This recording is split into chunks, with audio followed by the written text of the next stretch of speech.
Saylovchilar bilan muloqot, xalq dardiga quloq tutish, muammolarga yechim izlash, mahallabay o'rganish orqali hududlarni rivojlantirishning maqsadli tadbirlarini xalq noiblari muhokamasiga kiritish deputatlar zimmasidagi mas'uliyat.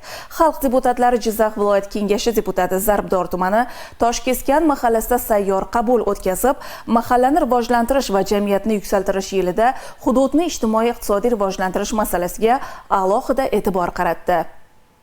Xalq bilan birga mana shu dastur doirasida xalq deputatlari Jizzax viloyat kengashi deputati O'zlideb Jizzax viloyat kengashi raisi Erkin Xolmatov o'zi saylangan 25-Navoiy saylov okrugiga qarashli hududlar aholisi uchun sayyor qabul o'tkazdi. Sayyor qabulda mahalliy kengash deputatlari, partiya faollari, mahalla yettiligi va davlat idoralarining quyi bo'g'in vakillari, tadbirkorlar ishtirok etishdi. Sayyor qabul avvalida ishtirokchilarga yurt ravnaqi, mamlakat taraqqiyoti, xalq farovonligi yo'lida amalga oshirilayotgan islohotlar natijadorligi haqida atroflicha ma'lumot berildi. Shundan so'ng Zarbdor tumanining Oqar, Navbahor, Toshkeskan, yoshlik mahallalari aholisini qiynab kelayotgan muammo va murojaatlariga yechim izlandi.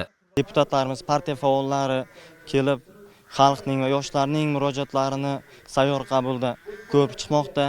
Aksariyat muammolarni va xalqning murojaatlarini shu joyning o'zida hal qilishdi. Sayyor qabulda yoshlarimiz ham faol qatnashdi. Ular ko'proq tadbirkorlik va subsidiya va kredit, imtiyozli kredit masalalari bo'yicha ham o'z tashabbuslarini, murojaatlarini ilgari surdi.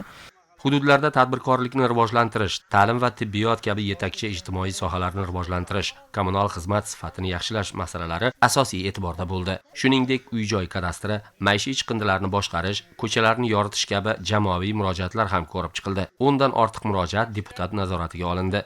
Bizning mana shu mahallamizda 6000 dan oshiq fuqarolarimiz bor. Yoshlar nomidan biz mahallamizga yoshlar maydonchasi, sport maydonchasi qurishni taklif qilgandik.